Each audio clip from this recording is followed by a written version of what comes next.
Duke senior হলেন রোজালিন্ডের বাবা ও Duke ফেডারিকের বড় ভাই। তিনি ছিলেন সেই প্রদেশের আদি শাসক। তাকে তাঁর ভাই রাজ্য থেকে নির্বাসিত করেছিলেন। ডিউক ফেডারিক হলেন ডিউক সিনিয়রের ছোট ভাই এবং সিলিয়ার বাবা। তিনি তাঁর বড় ভাইকে নির্বাসিত করে সিংহাসন দখল করেছিলেন। রোজালিন্ড হল এই গল্পের নায়িকা। সে হল ডিউক সিনিয়রের একমাত্র মেয়ে এবং অরল্যান্ডোর প্রেমিকা। পরবর্তী সময়ে সে এক গ্রাম্য ছেলের ছদ্মবেশ নিয়েছিল। সেই সময় সে তার নাম রেখেছিল গ্যানিমিড। সিলিয়া হল ডিউক ফেডারিকের মেয়ে, রোজালিন্ডের সবচেয়ে কাছের বন্ধু এবং অলিভারের প্রেমিকা। পরবর্তী সময়ে সে একজন গ্রামের মেয়ের ছদ্মবেশ নিয়েছিল। সেই সময় সে তার নাম এলিয়ানা রেখেছিল। অরল্যান্ডো হল এই গল্পের নায়ক, রোজালিন্ডের প্রেমিক স্যার রাওল্যান্ড ডি বয়েজের ছেলে এবং অলিভারের ভাই। অলিভার হল স্যার রাওল্যান্ড ডি বয়েজের জ্যেষ্ঠ পুত্র, অরল্যান্ডোর ভাই এবং সিলিয়ার প্রেমিক। অ্যাডাম হল স্যার রাওল্যান্ড ডি বয়েজের কাজের লোক। সে অরল্যান্ডোর সাথে আর্ডেনের জঙ্গলে গিয়েছিল।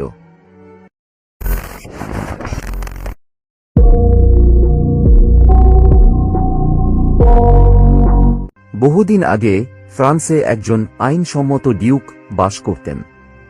তার নাম ছিল ডিউক সিনিয়র। কিন্তু তার ছোট ভাই ডিউক ফেডারিক তাকে রাজ্য থেকে বিতাড়িত করেন আর নিজে সেই রাজ্যের শাসনভার দখল করেন। ডিউক সিনিয়র তার কিছু বিশ্বস্ত অনুগামীদের সঙ্গে আর্ডেনের জঙ্গলে পালিয়ে যান। তারপর থেকে তারা সেই আর্ডেনের জঙ্গলে বাস করতে থাকেন।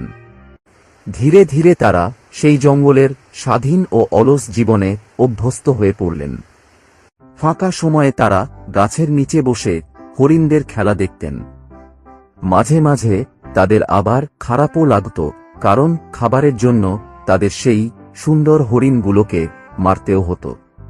ডিউক সিনিয়রের একটি খুবই সুন্দরী মেয়ে ছিল। তার নাম ছিল রোজালিন্ড। ডিউক ফেডারিক রোজালিন্ডকে রাজপ্রাসাদেই থাকার অনুমতি দিয়েছিল, কারণ ফেডারিকের মেয়ে সিলিয়া ও রোজালিন্ড দুজনেই খুব ভালো বন্ধু ছিল। সিলিয়া রোজালিন্ডকে ছাড়া কোনোভাবেই থাকতে পারত না। একদিন রোজালিন্ড তার বাবার কথা ভেবে মন খারাপ করে বসেছিল। সিলিয়া তাকে খুশি করার চেষ্টা করছিল।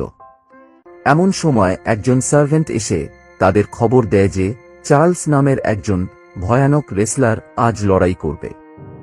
এর আগে সে তার প্রথম 3 জন প্রতিপক্ষকে গুরুতরভাবে আহত করেছিল। এই কুস্তি প্রতিযোগিতা রোজালিন্ডকে আনন্দ দেবে ভেবে সিলিয়া তাকে নিয়ে কুস্তি প্রতিযোগিতা দেখতে গেল। কিন্তু তারা সেখানে গিয়ে দেখল যে আজকে চার্লস যার সাথে কুস্তি প্রতিযোগিতা করবে সে একজন সাধারণ যুবক, কোনো কুস্তিগীর নয়। ডিউক ফেডারিক বুঝতে পারছিলেন যে এই কুস্তি প্রতিযোগিতায় যুবকটির মৃত্যুও হতে পারে। তাই তিনি রোজালিন্ড ও সিলিয়াকে বললেন যে তারা গিয়ে যেন সেই যুবককে বোঝায় সে যেন এই কুস্তি প্রতিযোগিতাটি না করে। কিন্তু সেই যুবকটি তাদের কথা শুনল না, বরং তাদের অনুরোধ শোনার পর সে প্রতিযোগিতাটি করার জন্য আরও দৃঢ় প্রতিজ্ঞ হয়ে গেল। এই কুস্তি প্রতিযোগিতায় সেই যুবকটি সকলকে চমকে দিয়ে চার্লসকে হারিয়ে জয়লাভ করে। প্রতিযোগিতা শেষে রোজালিন্ড জানতে পারে যে সেই যুবকটির নাম হল অরল্যান্ডো। সে হল স্যার রাওল্যান্ড ডি বয়েজের ছেলে। এটা শুনে রোজালিন্ড সঙ্গে সঙ্গে তার প্রেমে পড়ে যায়, কারণ অরল্যান্ডোর মৃত পিতা ছিল ডিউক সিনিয়রের খুব ভালো বন্ধু। কিন্তু এটা শুনে ডিউক ফেডারিক প্রচণ্ড রেগে গিয়ে সেখান থেকে চলে যান। এরপর রোজালিন্ড অরল্যান্ডোকে তার গলার সোনার চেনটি উপহার হিসাবে দেয়। বাড়িতে এসে সিলিয়া রোজালিন্ডকে বলে রোজালিন্ড সম্ভবত অরল্যান্ডোকে ভালোবেসে ফেলেছে। এমন সময় ডিউক ফেডারিক সেখানে প্রবেশ করেন। তিনি এই কথাগুলি শুনতে পান, ফলে তিনি প্রচণ্ড রেগে যান আর রোজালিন্ডকে পরের দিনই রাজ্য ছেড়ে চলে যেতে আদেশ দেন। এটা শোনার পর রোজালিন্ডের মন খুব খারাপ হয়ে যায়। তাই সিলিয়া তাকে বলল, তুমি মন খারাপ করো না, আমরা দুজনেই এই রাজ্য ছেড়ে আর্ডেনের জঙ্গলে তোমার বাবার কাছে চলে যাব। এদিকে অরল্যান্ডো বাড়ি ফিরে এলে তাদের বাড়ির পুরনো চাকর অ্যাডাম তাকে জানায় যে তার ভাই অলিভার তাকে জীবন্ত পুড়িয়ে মারার চক্রান্ত করেছে। তাই অরল্যান্ডো ও অ্যাডাম দুজনেই আর্ডেনের জঙ্গলে পালিয়ে যায়। রোজালিন্ড ও সিলিয়া দুজনে চোরের হাত থেকে বাঁচার জন্য ছদ্মবেশ ধারণ করে। রোজালিন্ড একজন ছেলের ছদ্মবেশ ধারণ করে এবং নাম রাখে গ্যানিমিড। সিলিয়া ছদ্মবেশ ধারণ করে এক গ্রামের মেয়ের এবং নাম রাখে এলিয়ানা। তারা নিজেদের ভাই বোন বলে পরিচয় দেয়। এদিকে ডিউক ফেডারিক যখন শুনলেন তার মেয়ে রোজালিন্ডের সাথে জঙ্গলে পালিয়ে গেছে, তখন তিনি অলিভারের কাছে গিয়ে পৌঁছান। ডিউক ফেডারিকের ধারণা ছিল যে রোজালিন্ড অলিভারের ছোট ভাই অরল্যান্ডোর সাথে জঙ্গলে পালিয়ে গেছে, আর তাদের সাথেই রয়েছে সিলিয়া। ডিউক ফেডারিক অলিভারকে হুমকি দিয়ে বললেন, যেখান থেকে পারো তোমার ছোট ভাই অরল্যান্ডোকে ধরে নিয়ে এসো, অন্যথায় তোমার রক্ষা নেই। তাই বাধ্য হয়ে অলিভার তার ছোট ভাইকে খুঁজে বের করার জন্য বনের দিকে রওনা দিল। অন্যদিকে রোজালিন্ড ও সিলিয়া দীর্ঘ পথ অতিক্রম করে আর্ডেনের জঙ্গলে এসে পৌঁছায়, কিন্তু তারা সেই জঙ্গলে রাস্তা হারিয়ে ফেলে। ফলে তারা অত্যন্ত ক্লান্ত ও ক্ষুধার্ত হয়ে পড়ে। অবশেষে তারা এক গ্রামের লোকের সাহায্যে এক মেষপালকের কাছ থেকে একটি বাড়ি ও তার ভেড়াগুলি কিনে নেয়। তারপর থেকে তারা সেখানেই বাস করতে থাকে। অন্যদিকে অরল্যান্ডো আর্ডেনের বনে এসে খাবার খুঁজতে খুঁজতে একসময় ডিউক সিনিয়রদের দলের দেখা পেল। সে ডিউক সিনিয়র ও তার সহযোগীদের তলোয়ার দেখিয়ে জোর করে খাবার দাবি করে। ডিউক সিনিয়র খুবই দয়ালু প্রকৃতির মানুষ ছিলেন। তিনি খুব কোমল কণ্ঠে তার সাথে কথা বলে তাকে বোঝালেন। তিনি অরল্যান্ডো ও অ্যাডামকে খাবার দিয়ে সহযোগিতা করলেন। খাবার খাওয়ার পর অরল্যান্ডো তাকে জানালেন যে সে স্যার রাউল্যান্ড ডি বয়েজের ছোট ছেলে। এটা জেনে তিনি খুবই খুশি হলেন যে অরল্যান্ডো তার প্রিয় বন্ধুর ছেলে। তাই তিনি অরল্যান্ডোকে নিজের কাছেই থাকার অনুমতি দিলেন। জঙ্গলে থাকাকালীন সময়ে অরল্যান্ডোর ভেতরে রোজালিন্ডের জন্য ভালোবাসা জেগে উঠল। সে বনের গাছে গাছে রোজালিন্ডের নাম লিখে রাখতে লাগল। একদিন রোজালিন্ড এবং সিলিয়া যখন জঙ্গলের ভেতর দিয়ে যাচ্ছিল, তখন তারা রোজালিন্ডের নাম গাছে গাছে দেখতে পায়। এটা দেখে তারা অবাক হয়ে যায়। তারা ভাবতে লাগল, এই বনের ভেতরে কে রোজালিন্ডের নাম লিখতে পারে। হঠাৎ করে ঘটনাক্রমে তাদের সঙ্গে অরল্যান্ডোর দেখা হয়ে যায়। তারা অরল্যান্ডোকে চিনতে পারে, কিন্তু অরল্যান্ডো তাদের চিনতে পারল না, কারণ তারা ছদ্মবেশ ধারণ করেছিল।